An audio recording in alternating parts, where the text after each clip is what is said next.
আসসালামু আলাইকুম ওয়া রাহমাতুল্লাহি ওয়া বারাকাতুহু। সম্মানিত ভিউয়ার্স, আজকে আমরা শিখব দুই সিজদার মাঝখানে যে দোয়া পড়তে হয়। তার আগে কোরআন এবং হাদিস থেকে কিছু কথা জেনে নেই। গোটা নামাজই আল্লাহর প্রশংসা, তাই নামাজের প্রত্যেক রুকুনে দোয়া, তাসবিহ, তাহলিলের মধ্যে বান্দা আল্লাহর নৈকট্য অর্জন করতে চায়। এই সব দোয়া ও জিকির কোরআন ও হাদিসে বর্ণিত হয়েছে। দুই সিজদার মধ্যবর্তী বৈঠকেও রয়েছে আল্লাহর তাসবিহ এবং দোয়া।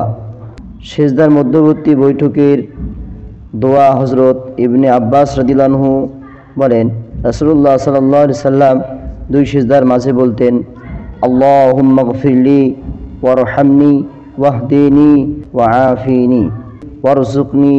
আল্লাহুম্মা গফিরলি ওয়ারহামনি ওয়াহদিনি ওয়াআফিনি ওয়ারযুকনি। আল্লাহুম্মা গফিরলি ওয়ারহামনি ওয়াহদিনি ওয়াআফিনি ওয়ারযুকনি। অর্থ হচ্ছে যে আল্লাহুম্মা গফিরলির অর্থ, হে আল্লাহ আপনি আমাকে মাফ করুন। ওয়ারহামনি এর অর্থ হচ্ছে আমাকে রহম করুন। ওয়াহদিনি এর অর্থ হচ্ছে আমাকে হেদায়েত দান করুন। ওয়াআফিনি এর অর্থ হচ্ছে আমাকে শান্তি দান করুন।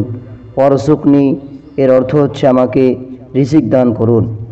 হযরত হুযায়ফা রাদিয়াল্লাহু আনহু হইতে বর্ণিত, রাসূলুল্লাহ সাল্লাল্লাহু আলাইহি সাল্লাম দুই সিজদার মধ্যবর্তী বৈঠকে এই দোয়াটি পড়তেন, রব্বি গফিরলি রব্বি গফিরলি রব্বি গফিরলি রব্বি গফিরলি। এর অর্থ হচ্ছে, হে আমার রব আপনি আমাকে ক্ষমা করুন, হে আমার রব আপনি আমাকে ক্ষমা করুন, হে আমার রব আপনি আমাকে ক্ষমা করুন।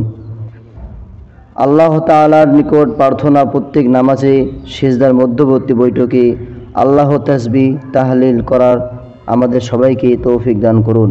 সকলে বলে আমিন। আল্লাহর হুকুম আহকাম পালন করার তৌফিক দান করুন। আমিন আমিন সুম্মা আমিন। আসসালামু আলাইকুম ওয়া রাহমাতুল্লাহি ওয়া বারাকাতুহু।